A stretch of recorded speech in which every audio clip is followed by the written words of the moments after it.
हैं। देशवासियों को आज चतुर्थी का बहुत बहुत मैं शुभकामनाएं देना चाहता हूँ और उम्मीद करता हूँ कि गणेश जी का आशीर्वाद सबको मिले।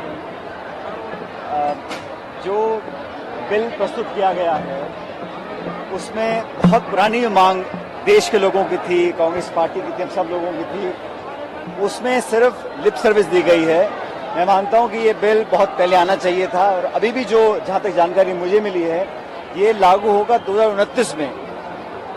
अभी लागू क्यों नहीं करना चाहती सरकार, ये समझ से परे है।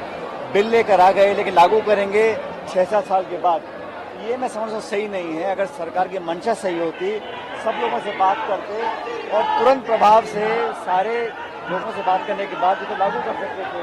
तो कहीं ना कहीं मंशा और नियत में कुछ ना कुछ मुझे फर्क दिखता है, क्योंकि इस प्रकार विशेष सत्र बुलाया और सभी दलों की सहमति है, तो इसको 6-7 सालों के बाद लागू करने का क्या तुक है, ये समझ से परे है।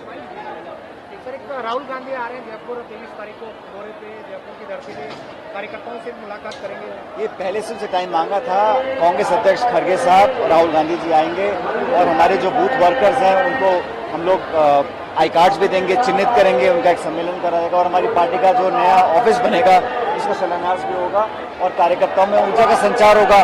अब राहुल जी पहले बांसवाड़ा गए थे, प्रियंका जी टोंक आई थी, खड़गे साहब भीलवाड़ा आए थे और अभी राहुल जी खड़गे जी दोनों जयपुर आ रहे हैं। मैं समझता हूँ चुनाव की तैयारी पार्टी पूरी तरह कर रही है और मैं ऐसा मानता हूँ कि बहुत कोशिशों के बावजूद भी भारतीय जनता पार्टी का जो चुनावी अभियान है वो गति नहीं पकड़ पा रहा है। उसके बहुत से कारण हैं, लेकिन कांग्रेस यहाँ पर अपनी सरकार और पार्टी के दम पर जो हमारा समन्वय है उसके आधार पे हमारी सरकार दोबारा बनेगी, ऐसा मुझे पूरा विश्वास है।